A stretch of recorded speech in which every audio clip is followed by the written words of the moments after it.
Commissionerate Agra के थाना मलपुरा अंतर्गत आने वाले गांव मिर्जापुर में 2 दिन पूर्व हुई एक 8 वर्षीय बच्ची की हत्या के बाद से गांव का माहौल संवेदनशील बना हुआ है। रोशनी के त्योहार दीपावली के मौके पर रोशनी नाम की इस मासूम बच्ची की हत्या और शव को बोरे में बंद कर फेंके जाने के बाद से ही परिवार सदमे में है। यही कारण है कि इस दुख की घड़ी में पीड़ित परिवार को ढांढस बंधाने के लिए राजनेता और समाजसेवी संगठन से जुड़े लोग गांव मिर्जापुर पहुंच रहे हैं और पीड़ित परिवार के साथ उनके दुख में खड़े दिखाई दे रहे हैं।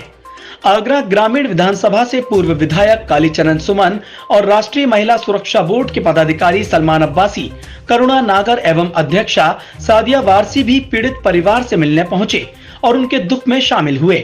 साथ ही हर तरह की मदद का आश्वासन देते हुए उन्हें कंधे से कंधा मिलाकर उनके साथ खड़े रहने की बात कही। इन सभी ने शासन प्रशासन से अपील की है कि जल्द ही इस मामले में गुनहगारों को कड़ी से कड़ी सजा मिले, जिससे सदमे में जा चुके इस परिवार के जख्मों पर मरहम लगाया जा सके। जी, सबसे पहले परिचय के साथ शुरुआत करें। मैं कालीचरण सुमन, पूर्व विधायक आगरा ग्रामीण विधानसभा, इसी क्षेत्र से मैं विधायक रहा हूँ।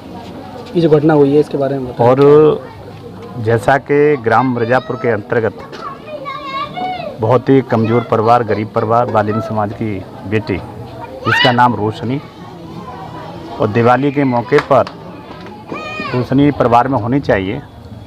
कुदरत की मार, संयोग, इनके परिवार में अंधेरा हुआ, इसका हमें बड़ा बहुत खेद है, दुख भी है।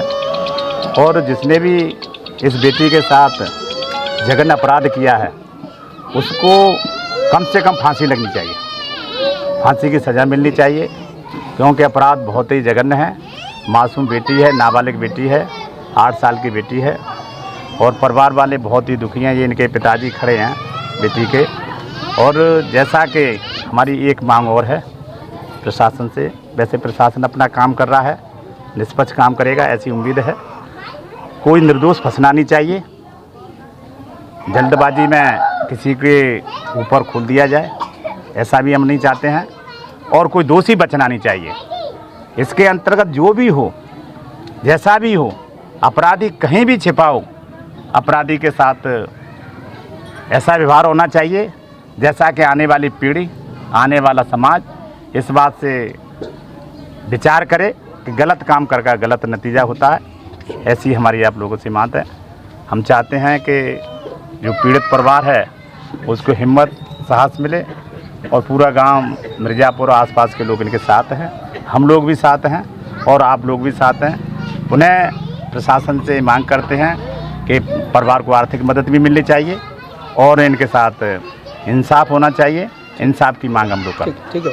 बहुत जी, मेरा नाम सादिया वारसी है और मैं राष्ट्रीय महिला सुरक्षा बोर्ड से हूँ। प्रतिक्रिया दीजिए घटना जो हुई। जी, बेहद दुखद घटना है, बहुत दुख हो रहा है यहाँ पर आकर, देखकर, इस घटना को सुनकर। तो उन लोगों के बारे में तो सोच भी नहीं सकते हैं कि बिटिया के माता पिता पर क्या बीत रही होगी। एक तरफ सरकार नई नई योजनाएं चला रही है बेटियों को, महिलाओं को सुरक्षित रखने के लिए, और दूसरी तरफ इतना बुरा हो रहा है हमारी बेटियों के साथ। तो मुझे नहीं लगता है कि सरकार कहीं कुछ कर रही है और कहीं कुछ दिख रहा है। कब तक आखिर इस देश की बेटियाँ इस तरीके से दरिंदों की बलि चढ़ती रहेंगी?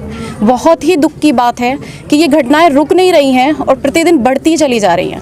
हमारा पूरा सहयोग है पूरे परिवार के साथ, हम हर हालत में इन लोगों के साथ हैं, हर कंडीशन में इन लोगों का साथ देंगे और यही चाहते हैं कि इस परिवार के साथ न्याय हो। मेरा नाम सलमान अब्बासी है। मैं राष्ट्रीय महिला सुरक्षा बोर्ड की तरफ से यहाँ अशोक जी की बेटी रोशनी का जो बहुत बुरी तरीके से घटना से जो मृत्यु हुई है उसमें शामिल हुआ हूँ, और बड़ा कैसा महसूस हो रहा है मैं आपको बताना चाहूँगा। जैसे मेरी बिटिया चली गई आज, और इस दर्द को वो समझेंगे इनकी खुद की बिटिया होगी। ये रोशनी केवल अशोक की नहीं गई है, जो आगरा शहर की रोशनी चली गई। इसका दर्द बयान करते हुए आंखों के आंसू नहीं थम रहे थे, लेकिन मैं प्रशासन से अपील करूंगा, इस बिटिया को न्याय मिलना चाहिए। मैंने अशोक जी से भी कहा है, केवल सरकारों को कोसने से कुछ नहीं होगा, आपको प्रशासन की मदद चाहिए, मदद मिलेगी, हमारी मदद चाहिए, हमें मिलेगी। जिस भी दरवाजे तक जाना पड़े, रोशनी के न्याय के लिए मैं जाना पड़े, क्योंकि मिसाइल कायम होगी। मैं ये सोच रहा हूँ कि अशोक जी प्रशासन में कार्यरत हैं। मुझे कल थाना मलपुरा प्रभारी से बातचीत हुई तो मुझे मालूम पड़ा चौकीदार हैं यहाँ पर। जब वर्दीधारियों की बिटियाँ सुरक्षित नहीं है तो आम टिर्री वाले, ठेरे वाले, दाढ़ी मजदूरों की बिटियाँ कैसे सुरक्षित होंगी?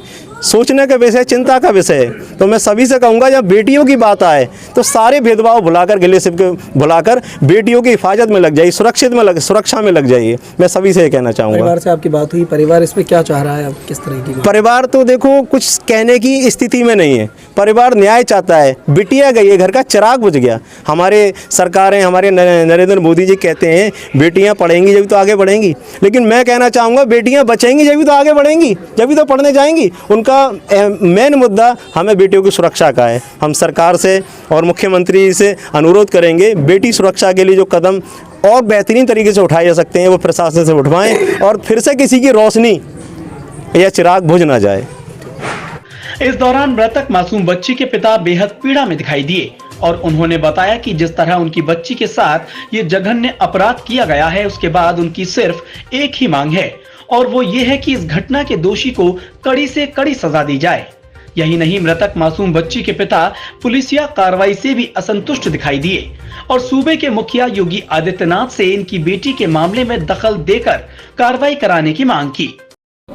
मेरा नाम साहब अशोक है जी। आपकी बेटी के साथ ये घटना है, क्या कहना चाहेंगे इस बारे में? मेरी बेटी है, उसका नाम रोशनी है, 8 साल की बच्ची है जी। आरोपी गिरफ्तार हो गया है, क्या है इस मामले में? अभी आरोपी कोई गिरफ्तार नहीं हुआ है और ना ही किसी का पता चल रहा कौन है क्या है, हमें कोई मालूम नहीं है। पुलिस की कार्रवाई से संतुष्ट हैं या आगे क्या मांग कर रहे हैं? अभी तो कुछ संतोष नहीं है, जब ही संतोष होंगे जब उसकी फांसी लग जाएगी और उसका भी दिया नहीं जलेगा, उसके घर वालों का, जब ही हम संतोष हो सकते हैं साहब।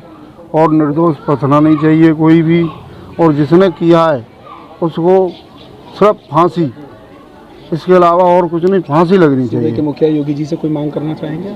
योगी से तो बस यही मांग है हमारी, और कोई मांग नहीं है साहब। हमें इंसाफ चाहिए, हमें इंसाफ चाहिए बस। ऐसे दौर में जब केंद्र और प्रदेश की भाजपा सरकार बेटी बचाओ बेटी पढ़ाओ का नारा दे रही है, एक मासूम बच्ची के साथ इस तरह का अपराध होना शर्मनाक है और शासन प्रशासन की कार्यप्रणाली के साथ सरकार की मंशा पर भी पानी फेर रहा है। ऐसे में अधिकारियों को चाहिए कि इस मामले में संवेदनशीलता दिखाते हुए जल्द असली दोषी तक पहुंचे और उसे कड़ी से कड़ी सजा दिलाकर एक संदेश दें। आगरा से अपने साथी उस्मान अली के साथ जावेद खान की रिपोर्ट।